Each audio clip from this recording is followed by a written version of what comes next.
നമസ്കാരം. ഈ വെള്ളത്തിലേക്ക് സ്വാഗതം. വിപണിയിൽ കടുത്ത ചാഞ്ചാട്ടം തുടരുന്നു. തുടർച്ചയായ മൂന്നാം ദിവസവും പ്രധാനപ്പെട്ട ഒരു സൂചികളിൽ തിരിച്ചടി നേരിട്ടു. നിഫ്റ്റി 25,900 എന്ന നിലവാരത്തിനും താഴേക്ക് എത്തിച്ചേർന്നു. ഈ ഒരു പശ്ചാത്തലത്തിൽ ഇന്ന് വിപണിയിൽ ഇടിവ് നേരിടാനുള്ള കാരണങ്ങൾ എന്തൊക്കെ, അതുപോലെ വിപണിയുടെ മുന്നിലുള്ള സാധ്യതകൾ എന്തൊക്കെ, ബുധനാഴ്ച വ്യാപാരത്തിൽ നിഫ്റ്റിയിൽ ശ്രദ്ധിക്കേണ്ട പ്രധാനപ്പെട്ട ലെവലുകൾ ഏതൊക്കെ, ഇത്തരം ഘടകങ്ങളാണ് ഈ വീഡിയോയുടെ പ്രധാനം പങ്കുവെക്കുന്നത്. അപ്പോൾ ആദ്യം ചൊവ്വാഴ്ചത്തെ ഒരു വിപണിയുടെ പ്രകടനം നോക്കുകയാണെങ്കിൽ വിപണിയിൽ ചാഞ്ചാട്ടം തുടരുന്നത് നമുക്ക് ഒരൊറ്റ നോട്ടത്തിൽ പറയാം. ഇന്നത്തെ ഒരു ചെറിയൊരു നേട്ടത്തോടെയാണ് ഒരു മാർക്കറ്റ് ഓപ്പൺ ചെയ്തതെങ്കിൽ അതിനുശേഷം ആ ഒരു റേഞ്ച് ബൗണ്ടായിട്ട് തുടരുന്നതും കണ്ടു. നേട്ടത്തിൽ തന്നെ റേഞ്ച് ബൗണ്ടായിട്ട് തുടരുന്നതും കണ്ടു. പക്ഷേ അവസാന മണിക്കൂറുകളിൽ ഒരു കനത്ത വിൽപ്പന സമ്മർദ്ദമാണ് നിഫ്റ്റി അല്ലെങ്കിൽ പ്രധാനപ്പെട്ട ഓരോ സൂചികളെ തൊട്ടടുത്ത ഒരു സപ്പോർട്ട് നിലവാരത്തിന് താഴേക്ക് എത്തിച്ചത്. പിന്നെ NSEയുടെ മന്ത്ലി F&O എക്സ്പയറി കൂടിയായിരുന്നു. അപ്പോൾ അത് ഇതിനോടനുബന്ധിച്ചുള്ളൊരു ചാഞ്ചാട്ടം പ്രതീക്ഷിച്ചിരുന്നതാണ്. അപ്പോൾ എന്തായാലും ഇതോടെ തുടർച്ചയായ മൂന്നാമത്തെ ദിവസമാണ് പ്രധാനപ്പെട്ട ഓരോ സൂചികളും നഷ്ടം രേഖപ്പെടുത്തിയിട്ടുള്ളത്, ക്ലോസിംഗ് രേഖപ്പെടുത്തുന്നത്. IT, media, oil and gas തുടങ്ങിയ സ്റ്റോക്കുകളിലൊക്കെ, സെക്ടറിൽ നിന്നുള്ള ഓഹരികളിലൊക്കെ ഒരു സെല്ലിംഗ് പ്രഷർ കാണാനായി. അങ്ങനെ ചൊവ്വാഴ്ച വ്യാപാരത്തിനോടൊരു നോക്കുമ്പോൾ BSE മുഖ്യ സൂചിയ സെൻസെക്സ് 314 പോയിന്റ് അല്ലെങ്കിൽ ഒരു 0.4% നഷ്ടം രേഖപ്പെടുത്തി 84,587 എന്ന നിലവാരത്തിലും. NSEയുടെ മുഖ്യ സൂചിയ നിഫ്റ്റി ആകട്ടെ 75 പോയിന്റ് അല്ലെങ്കിൽ ഒരു 0.4% നഷ്ടം രേഖപ്പെടുത്തി 25,885 എന്ന നിലവാരത്തിലും ക്ലോസിംഗ് രേഖപ്പെടുത്തി. നിഫ്റ്റി ഓഹരികളുടെ അല്ലെങ്കിൽ നിഫ്റ്റി 50 ഇൻഡെക്സിൻ്റെ ഭാഗമായിട്ടുള്ള 50 ഓഹരികളുടെ കൂട്ടത്തിൽ നോക്കുമ്പം Bharat electronics limited, Hindalco industries, SB തുടങ്ങിയവയാണ് 1% നേട്ടം രേഖപ്പെടുത്തി നിഫ്റ്റി ഓഹരികളിൽ മുന്നിട്ട് നിന്നത്. മറുവശത്ത് നോക്കുകയാണെങ്കിൽ Adani enterprises, Tata Motors, passenger vehicles, trend തുടങ്ങിയവയാണ് നിഫ്റ്റി ഓഹരികളുടെ കൂട്ടത്തിൽ ഏറ്റവും നഷ്ടം രേഖപ്പെടുത്തിയത്. ഇനി നിഫ്റ്റി ഇൻഡെക്സിൻ്റെ ഭാഗമായ 50 ഓഹരികളുടെ കൂട്ടത്തിൽ നോക്കുമ്പോൾ ഇന്ന് 33 ഓഹരികളും നഷ്ടത്തിലാണ് ക്ലോസ് ചെയ്തിരിക്കുന്നത് നമുക്ക് കാണാനാകും. പ്രധാനപ്പെട്ട ഒരു സെക്ടർ സൂചിയ ബാങ്ക് നിഫ്റ്റി നോക്കുകയാണെങ്കിൽ ഒരു ഫ്ലാറ്റ് ക്ലോസിംഗ് ആണ് കാണാനാകുന്നത്. ആ ഒരു സബ്ഡ്യൂഡ് അല്ലെങ്കിൽ ഒരു നിറമങ്ങിയ പ്രകടനം ബാങ്ക് നിഫ്റ്റിയിൽ തുടരുകയാണ്. ബാങ്ക് നിഫ്റ്റി ശക്തി ആർജിക്കുകയായിരുന്നെങ്കിൽ വിപണിക്ക് ഒരു പക്ഷേ ഇച്ചിരിയുടെ ഒരു നേട്ടം ലഭിച്ചു പോയനെ. അപ്പോൾ എന്തായാലും ഇന്ന് 15 പോയിന്റ് അല്ലെങ്കിൽ 15 പോയിന്റ് മാത്രം താഴ്ന്ന് ഒരു ഫ്ലാറ്റ് നെഗറ്റീവ് ക്ലോസിംഗിലാണ് ബാങ്ക് നിഫ്റ്റി നിന്നത്. 58,820 എന്നുള്ള നിലവാരത്തിലാണ് ക്ലോസിംഗ് രേഖപ്പെടുത്തിയത്. ഇനി ഇന്ന് വിപണിയിൽ എന്തുകൊണ്ട് ഇടിവ് നേരിട്ടു എന്ന് നോക്കിയാൽ പ്രധാനമായിട്ടും NSEയുടെ മന്ത്ലി F&O NSEയുടെ ഡെറിവേറ്റീവ് ഭാഗത്തിൽ F&O കോൺട്രാക്റ്റുകളുടെ മന്ത്ലി എക്സ്പയറി ആയിരുന്നു. അപ്പോൾ അത് സംബന്ധിച്ചുള്ളൊരു വോൾട്ടാലിറ്റിയാണ് മാർക്കറ്റിനെ പ്രധാനമായും നയിച്ച് നമുക്ക് കാണാൻ കഴിയും. ഇതൊരു ഡേറ്റ റിലീസ് ആയിട്ടില്ല. എന്നിരുന്നാലും നോക്കുകയാണെങ്കിൽ FISൻ്റെ ഫോറിൻ ഇൻസ്റ്റിറ്റ്യൂഷണൽ ഇൻവെസ്റ്റേഴ്സിലെ FISൻ്റെ ഭാഗത്തുള്ള റോൾ ഓവർ ആക്ടിവിറ്റി കാണും. അല്ല അവർ എന്ന് മാത്രമേ ഷോർട്ട് പൊസിഷൻ ക്യാരി ചെയ്യുന്നുണ്ട്, അതിൽ ട്രിം വരുമോ എന്നുള്ളതാണ് നമുക്കൊരു അടുത്തൊരു ക്ലൂ കാണാനുള്ളത്. അപ്പോൾ അതിൻ്റെ ഒരു ഡേറ്റ ഇതിൽ ലഭ്യമായിട്ടില്ല. എന്നിരുന്നാലും നോക്കുകയാണെങ്കിൽ അതാണ് ഒരു ഉറ്റുനോക്കുന്നത്. അപ്പം പിന്നെ മാത്രമല്ല ഇനി അടുത്ത ദിവസം ബുധനാഴ്ചയാകുമ്പോൾ US നിന്ന് പ്രധാനപ്പെട്ട എക്കണോമിക് ഡേറ്റകൾ വരാനുണ്ട്, ഇൻഫ്ലേഷൻ അടക്കമുള്ള ഡേറ്റകൾ വരാനുണ്ട്. അപ്പം അതിൻ്റെ ഒരു പശ്ചാത്തലത്തിലൊരു പ്രോഫിറ്റ് ബുക്കിങ്ങും ഒക്കെ സംഭവിച്ചിട്ടുള്ളത് മാർക്കറ്റിനെ സംബന്ധിച്ച് ഒരു നെഗറ്റീവ് ഘടകമായി ഭവിച്ചു എന്നൊക്കെ കാണാം. ഇതിൻ്റെ പിന്നെ മാത്രമല്ല നോക്കുകയാണെങ്കിൽ ആഗോള വിപണികളും ഒരു മിക്സഡ് ക്യൂസ് ആണ്, അല്ലെങ്കിൽ ഒരു സമ്മിശ്ര സൂചനകളാണ് ഇന്ന് വിപണി ഓപ്പൺ ചെയ്യുന്ന ഘട്ടത്തിൽ ഉണ്ടായിരുന്നത്. അപ്പോൾ കഴിഞ്ഞ ഒരു ദിവസത്തെ ഒരു അവസാന മണിക്കൂറുള്ള മുന്നേറ്റത്തിൽ വളരെയധികം നേട്ടത്തിലാണ് ഈ US സൂചികൾ ക്ലോസ് ചെയ്തത്. പ്രധാനമായിട്ട് ഫെഡറൽ റിസർവിൻ്റെ ഭാഗത്ത് 25 BPS അല്ലെങ്കിൽ 0.25% റേറ്റ് കട്ട് ഉണ്ടാകുമെന്ന് ഒരു ഫെഡറൽ റിസർവിൻ്റെ ഭാഗമുള്ളൊരു വോട്ടിംഗ് ഗവർണറിൻ്റെ ഭാഗത്തുനിന്ന് കമൻറ്റാണ് വിപണിയെ മുന്നോട്ട് നയിച്ചത്.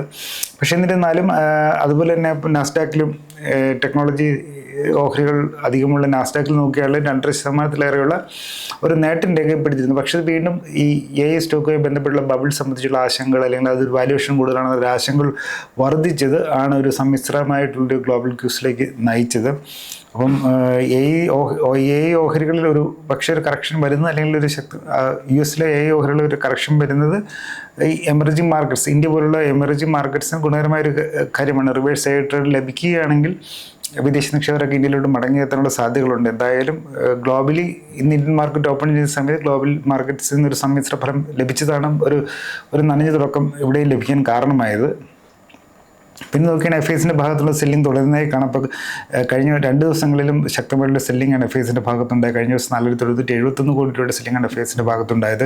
അപ്പോൾ FIS ഒരു ഭാഗത്തൊരു സെല്ലിംഗ് തുടരുന്നു. അപ്പോൾ കഴിഞ്ഞ വർഷം ഇതുപോലെ തന്നെ 2024 സെപ്റ്റംബറിലാണ് നമ്മുടെ Indian market all time high അടിച്ച സമയം തൊട്ടാണ് FIS ഒരു ശക്തമായ സെല്ലിങ്ങിലൂടെ തുടർന്ന് വീണ്ടും അതേ ഉയരങ്ങളിലേക്ക് ഇന്ത്യൻ വിപണി മടങ്ങി എത്തിയ സമയത്ത് FIS വീണ്ടും സെല്ലിംഗ് തുടരുന്നത് ഒരു ആശങ്ക ഉളവാക്കുന്ന കാര്യമാണ്. പക്ഷേ ചില ഘടകങ്ങളൊക്കെ ശരിയാകുകയാണെങ്കിൽ അവർ മടങ്ങി വരുമെന്ന് പ്രതീക്ഷിക്കുന്നു. എന്തായാലും FIS അല്ലെങ്കിൽ പ്രോഫിറ്റ് ബുക്കിങ്ങും ഒക്കെ വിപണിയെ ഇന്ന് പ്രതികൂലമായി ബാധിച്ചിട്ടുള്ളതായിട്ട് കാണാം.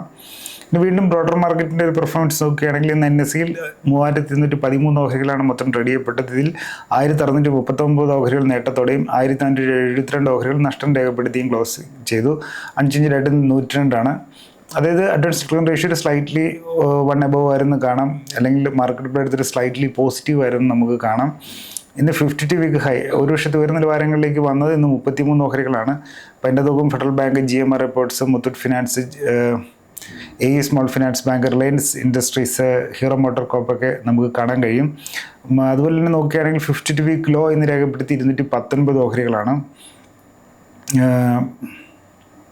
അപ്പർ സർക്യൂട്ട് നിലവാരത്തിൽ ക്ലോസ് ചെയ്ത് 71 ഓഹരികളും ലോവർ സർക്യൂട്ട് നിലവാരത്തിൽ ക്ലോസ് ചെയ്ത് 73 ഓഹരികളുമാകുന്നു. NSEയുടെ പ്രധാനപ്പെട്ട ബ്രോഡർ മാർക്കറ്റ് സൂചികൾ നോക്കുകയാണെങ്കിൽ നിഫ്റ്റി 500 സൂചിക ഒരു flat close, negative flat closing ആയിരുന്നു. പക്ഷേ mid cap small cap segment നോക്കുകയാണെങ്കിൽ ബെഞ്ച് മാർക്ക് ഇൻഡെക്സിനെക്കാട്ട് ഔട്ട് പെർഫോം ചെയ്തതായിട്ട് കാണാം. പോസിറ്റീവിലാണ് ക്ലോസ് ചെയ്തിട്ടുള്ളത്. മിഡ് ക്യാപ് ഇൻഡെക്സ് ആകട്ടെ 4% നേട്ടവും സ്മോൾ ക്യാപ്പ് നേരിയ നേട്ടത്തോടെയും ക്ലോസ് ചെയ്തിട്ടുള്ളത്. സ്മോൾ ക്യാപ് സൂചി നേരിയ നേട്ടത്തോടെയും ക്ലോസ് ചെയ്തിട്ട് നമുക്ക് കാണാൻ കഴിയും. സെക്ടർ സൂചികൾ നോക്കുകയാണെങ്കിൽ ഒരു മിക്സ്ഡ് ഔട്ട്ലുക്കാണ് നൽകുന്നത്.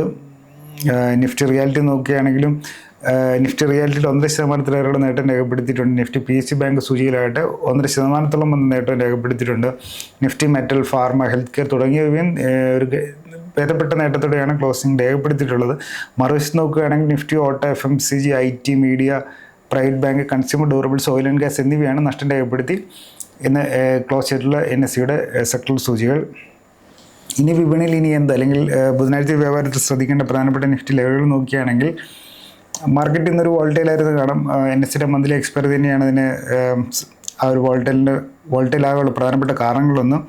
അപ്പോൾ ഏറിയ പങ്ക് ഒരു റേഞ്ച് ബൗണ്ടായിട്ട് നിന്നെങ്കിലും ഒരു നഷ്ടം രേഖപ്പെടുത്തിയിട്ടുള്ളതാണ് ക്ലോസിംഗ് വന്നിട്ടുള്ളത്. ആ ഒരു റീസെൻ്റായുള്ള പ്രോഫിറ്റ് ബുക്കിംഗ് തുടരുകയാണ് നമുക്ക് കാണാം. അങ്ങനെ നിഫ്റ്റി 26,900 താഴെയാണ് ക്ലോസിംഗ് രേഖപ്പെടുത്തിയിട്ടുള്ളത്. ഇന്നത്തെ ഒരു ഇൻട്രാഡേ ചാർട്ട് നമുക്ക് നോക്കുമ്പോൾ കാണാം 25,920, 25,930 എന്നുള്ള ഒരു സോണിൽ ഇന്നൊരു സ്ട്രോങ് ഇൻട്രാഡേ സപ്പോർട്ടായിട്ട് വർക്ക് ചെയ്തിട്ടുള്ളതായി കാണാം. അവിടെ നിന്ന് 2 പ്രാവശ്യമാണ് ഒരു മാർക്കറ്റ് സപ്പോർട്ട് എടുക്കാൻ ശ്രമിച്ചിട്ടുള്ളത്, അല്ലെങ്കിൽ ഒരു ബൈങ് ഇൻട്രസ്റ്റ് ആ ഒരു ഭാഗത്ത് നിന്ന് വന്നിട്ടുള്ളതായി കാണാം. 25,920, 25,930 എന്നുള്ള നിലവാരത്തിൽ നിന്ന് നോക്കുമ്പോൾ. പക്ഷേ അവസാന മണിക്കൂറുകളിൽ ആ ഒരു ശക്തമായ ഒരു വിൽപ്പന സമ്മർദ്ദത്തെ അതിജീവിക്കാൻ ഈ സോണിന് സാധിച്ചില്ല. അപ്പോൾ അതിൻ്റെ താഴെയാണ് ക്ലോസിംഗ് ഉണ്ടായിട്ടുള്ളത്. അപ്പം ഈ ഒരു പശ്ചാത്തലത്തിൽ നോക്കുമ്പം നിഫ്റ്റിയുടെ ഒരു 26,025, 26,035 എന്നുള്ള റെസിസ്റ്റൻസ് സോൺ അവിടെ ഒരു ശക്തി ആർജിക്കുന്നു, അല്ലെങ്കിൽ അവിടെ മറികടക്കാൻ നിഫ്റ്റി സ്ട്രഗിൾ ചെയ്യുന്നതായിട്ട് നമുക്ക് കാണാൻ കഴിയും. അപ്പോൾ അതൊരു മുന്നോട്ടുള്ളൊരു നീക്കത്തിനും പ്രതിബന്ധമേകുന്നൊരു ഘടകമാണ് 25,025, 26,035 എന്നുള്ള ഒരു റെസിസ്റ്റൻസ് സോൺ. ഇനി RSI നോക്കുകയാണെങ്കിലും ടെക്നിക്കൽ ഇൻഡിക്കേറ്റേഴ്സിൻ്റെ RSI നോക്കുകയാണെങ്കിൽ 60 എന്നുള്ളൊരു മാർക്കിന് താഴേക്ക് വന്നിട്ടുണ്ട്. അപ്പോൾ ഒരു ബുള്ളിഷ് മൊമെൻറ്റത്തിൽ ചെറിയ രീതിയിൽ ഒരു റീസെൻറ്റ് റാലിക്ക് ശേഷം ആ ഒരു ബുള്ളിഷ് മൊമെൻറ്റത്തിൽ ഉണ്ടായ ചെറിയൊരു താൽക്കാലിക ഒരു മന്ദതയായിട്ട് തന്നെ കാണാവുന്നതാണ്. ഇനി മറ്റൊരു ഇൻഡിക്കേറ്റർ ADX നോക്കുകയാണെങ്കിൽ ഒരു ഫ്ലാറ്റായിട്ടാണ് കാണാനുള്ളത്. അതൊരു ട്രെൻഡിൻ്റെ സ്ട്രെങ്തിൻ്റെ ഒരു കുറവിനെ സൂചിപ്പിക്കുന്ന ഒരു ഘടകം തന്നെയാണ്. അല്ലെങ്കിൽ ഒരു ഡയറക്ഷണൽ ആയിട്ടൊരു കൺവിക്ഷൻ ഇപ്പോൾ കാണിക്കുന്നില്ല എന്നും കാണാം മാർക്കറ്റിൽ നോക്കുമ്പോൾ. MACD ലൈൻ ഒരു സ്ലോപ്പായിട്ടാണ് ഒരു MACD സ്ലോപ്പ് നോക്കുകയാണെങ്കിൽ ഒരു ഫ്ലാറ്റായിട്ടാണ് കാണാനാകുന്നത്. അപ്പോൾ അതുകൊണ്ട് തന്നെ അതൊരു മൊമെൻറ്റം മങ്ങി എന്നുള്ളതിൻ്റെ ഒരു സൂചന തന്നെയാണത്. അല്ലെങ്കിൽ ഒരു കൺസോൾട്ടേഷൻ ഫേസിലേക്ക് ഇനിയും പോകാം എന്നുള്ളൊരു രീതിയിലും വേണം വ്യാഖ്യാനം എടുക്കാം. അല്ലെങ്കിൽ മറ്റൊരു ഫ്രഷ് ട്രെൻഡ് തുടങ്ങുന്നതിന് മുന്നേ ഒരു കൺസോൾട്ടേഷൻ വേണം തുടരാം. അപ്പോൾ ഒരു ട്രിഗർ ലഭിക്കുന്നിടം വരെ കൺസോൾട്ടേഷൻ തുടരാമെന്നുള്ള ഒരു സൂചനയും അതിൽ നൽകുന്നുണ്ട്. അപ്പം ചുരുക്കി പറഞ്ഞ നാളത്തേക്ക് അല്ലെങ്കിൽ ബുധനാഴ്ചത്തേക്കുള്ള നിഫ്റ്റി ശ്രദ്ധിക്കുന്ന പ്രധാനപ്പെട്ട ലെവലുകൾ നോക്കുകയാണെങ്കിൽ